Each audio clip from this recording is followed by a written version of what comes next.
अगले दिन सुबह हमें सिसेल का पैलेस दिखाया जाता है। अभी वहाँ पे ब्लेंची कफ कर रहा होता है। फिर हमें दिखाया जाता है कि कमरे के अंदर सिस्टर बीकी और फीमेल नाइट ब्लेंची का मेकअप कर रहे होते हैं। मेकअप पाउडर की वजह से ब्लेंची अभी कफ कर रहा होता है।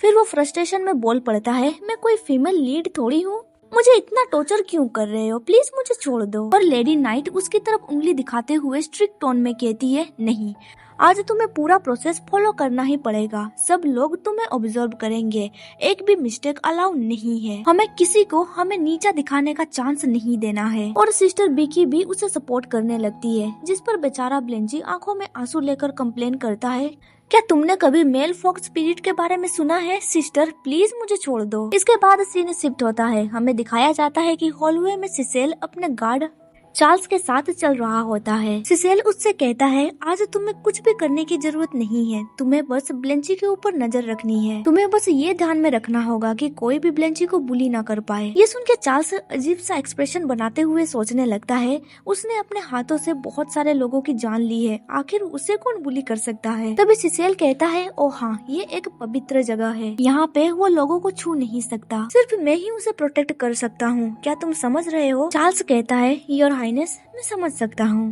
तभी पीछे से ब्लेंची कहता है, योर हाइनेस, हम लोग तैयार हो चुके हैं। सिसेल की नजर ब्लेंची पर पड़ती है। उसने एक एलिगेंट ब्लैक आउटफिट पहना हुआ था। एक मोमेंट पे सिसेल पूरी तरह से स्टन हो जाता है।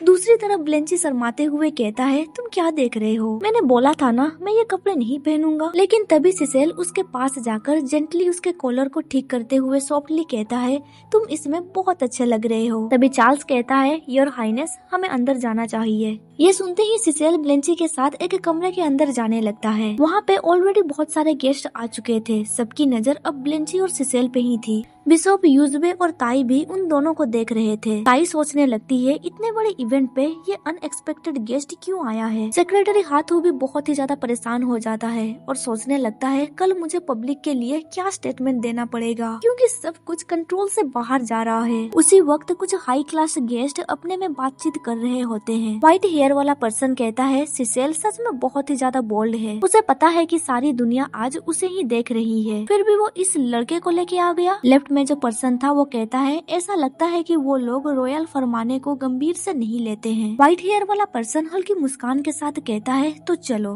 क्यों ना हम उनके बिलीवर्स के अंदर डिससैटिस्फिकेशन भर दे। फिर सीन शिफ्ट होता है। हमें दिखाया जाता है कि सिसेल अब स्टेज पे चढ़ चुका था।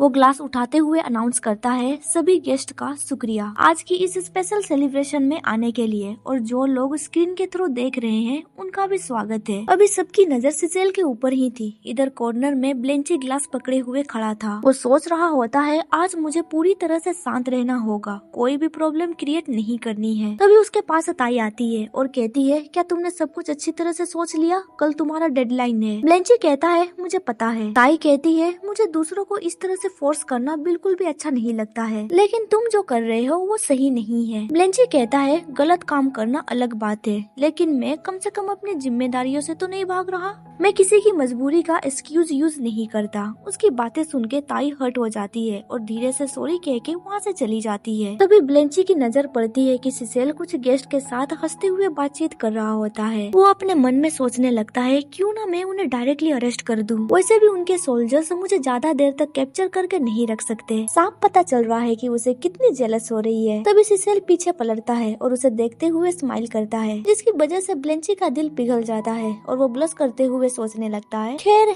जाने दो, मैं कुछ भी नहीं कर सकता। कुछ देर के बाद हमें दिखाया जाता है कि सिसेल ब्लेंची के लिए एक प्यारा सा पुडिंग लेके आया था। सिसेल कहता है, तुम्हारे ओरिजिनल शेप को देखते हुए मैंने स्पेशली इस फ्रूट जेली को बनवाया है, तुम्हें नहीं लगता ये क्यूट लग रहा है? ये सुन के ब्लेंची मुंह फुलाते हुए कहता है, मैं इतना भी मोटा नहीं हूँ। ब्लेंची उस डेजर्ट को टेस्ट करता है, उसे वो बहुत पसंद आता है। तभी वहाँ पे कुछ लोग आ जाते हैं सिसेल से बात करने के लिए। ये देखते हुए ब्लेंची सोचने लगता है, तुम्हारा स्टाटस कुछ भी क्यों ना हो, तुम इस तरह के सोशल इंटरेक्शन से नहीं बच सकते। हाँ, वेस्टर्न एम्परर का बर्थडे सेलिब्रेट करना सच में बहुत ही ज्यादा एग्जॉस्टिंग है। तभी वहाँ पे एक टकलू गेस्ट भी आ जाता है और ब्लेंची को ड्रिंक ऑफर करते हुए कहता है, तुम जूस से वाइन स्विच कर लो, क्या तुम इसे ट्राई करना चाहोगे? तभी सिसेल तुरंत बोल पड़ता है, वो अभी छोटा है, अल्कोहल नहीं ले सकता। जिसपे वो टकलू इंसान सिसेल को प्रोवोक करते हुए कहता है, आपने उसमें क्या देखा? क्या आपको उसका चेहरा पसंद आ गया? क्या वो इतना भी नहीं कर सकता? तभी ब्लेंची उससे ग्लास लेते हुए कहता है, आखिर इसे पी लेने से क्या रिवील होगा? अगर तुम्हें मेरा चेहरा पसंद नहीं है, क्या इसका मतलब ये है कि तुम मुझे पसंद करते हो? उनकी बातें नाइट चार्ल्स भी सुन लेता है और वो हंस पड़ता है, जिसकी वजह से वो पर्सन इरिटेट हो जाता है और कहता है, अगर तुम इतनी छोटी चीज भी नहीं कर सकते तो फिर तुम बिल्कुल यूजलेस हो। आखिर हम लोग ये कैसे इग्नोर कर सकते हैं कि तुम बस शारीरिक संबंध से जुड़े हो? ये सुन के ब्लेंची उस वाइन को पी लेता है और उससे कहता है, तुम कुछ ज्यादा ही बक रहे हो। तभी वहाँ पे लेडी नाइट आ जाती है और कहती है, तुम इस तरह से उसे बुली नहीं कर सकते। पर ब्लेंची उससे वो वाइन छीन लेता है और एक के बाद एक वाइन को पीने लगता है। ये सब कुछ देख के वहाँ पे भीड़ लगने लगती है और थोड़ी देर बाद ब्लेंची पर अल्कोहल का इफेक्ट क्लियरली दिखने लगता है। उसकी आंखें हेवी हो जाती हैं और वो थोड़ा अनस्टेबल हो जाता है, जिस पर सिसेल उसे संभाल लेता है और सॉफ्टली कहता है, अब बस बहुत हो गया, देखो अब तुम नशे में आ चुके हो। सिसेल का गार्ड बाकी लोगों को वहाँ से जाने के लिए कह देता है। कुछ देर के बाद हमें दिखाया जाता है कि वो दोनों साथ में सोफे पे बैठे हुए थे। सिसेल खुद ब्लेंची के लिए श्रिम्प पील करने लगता है और उसे खिलाता है। इसी दौरान ब्लेंची उसके फिंगर को लिक करता है, जिसकी वजह से सिसेल हैरान में पड़ जाता है और थोड़ा ब्लश भी करने लगता है। ये देख के चार्ल्स तो पूरी तरह से हैरान में पड़ जाता है। अभी उसके मन में ये चल रहा होता है, क्या वो पागल हो गया है? अभी नेशनल लाइव ब्रॉडकास्ट चल रही है। उसके पीछे वही टकलू इंसान खड़ा था जिसने ब्लेंची को ड्रिंक दिया था। अभी वो सोच रहा होता है, वो दोनों अभी से ही ऑलरेडी इतने कैजुअली एक्ट कर रहे हैं। फिर वो नाइफ का इस्तेमाल करके अपने हाथों पे कट लगाता है। अभी वो सोच रहा होता है, अभी एक वेम्पायर का ट्रू फेस सबके सामने आएगा। ब्लड की स्मेल की वजह से ब्लेंची को कुछ होने लगता है। सिसेल पूछता है, तुम्हें क्या हो गया? ब्लेंची अपने नोज कवर करते हुए कहता है, अरे यार ये ब्लड किसका है? इसमें से बहुत ही गंदी स्मेल आ रही है। ओह गॉड, ये कितना डिस्गस्टिंग है। ये सुन के वो टकलू इंसान गुस्से से कहता है, ये तुम क्या कह रहे हो? मैं मदरली गॉडलैंड से बिलोंग करता हूँ, तुम ऐसा कैसे कह सकते हो? क्या तुम स्टूपिड हो? फिर सीन ब्लेंची के ऊपर शिफ्ट होता है। उसे इस ब्लड से बहुत ही ज्यादा अनकंफर्टेबल फील होता है। सिसेल उसे जल्दी से अपने बाहों में कैरी कर लेता है। वो ब्लेंची को वहाँ से ले जाने लगता है। वो अपने गार्ड से कहता है, तुम यूजबे से कह देना कि मुझे अच्छा नहीं लग रहा था, इसीलिए मैं चला गया। वो टकलू इंसान कहता है, जरा रुको, आज उनका बर्थडे है, तुम इस तरह से कैसे जा सकते हो? अभी तक बहुत सारे लोगों ने उसे कांग्रेचुलेशन भी नहीं कहा है। सिसेल कहता है, मैं पहले ब्लेंची का ध्यान रख लेता हूँ, फिर मैं वापस आ जाऊंगा, मुझे फॉलो करने की जरूरत नहीं है। इस सिचुएशन को देखते हुए कुछ गेस्ट कहते हैं, ब्लड क्लैन के मेंबर सच में बहुत ही ज्यादा करेजियस होते हैं, पर जरा देखो तो वो उसके लिए कितनी परवाह कर रहा है।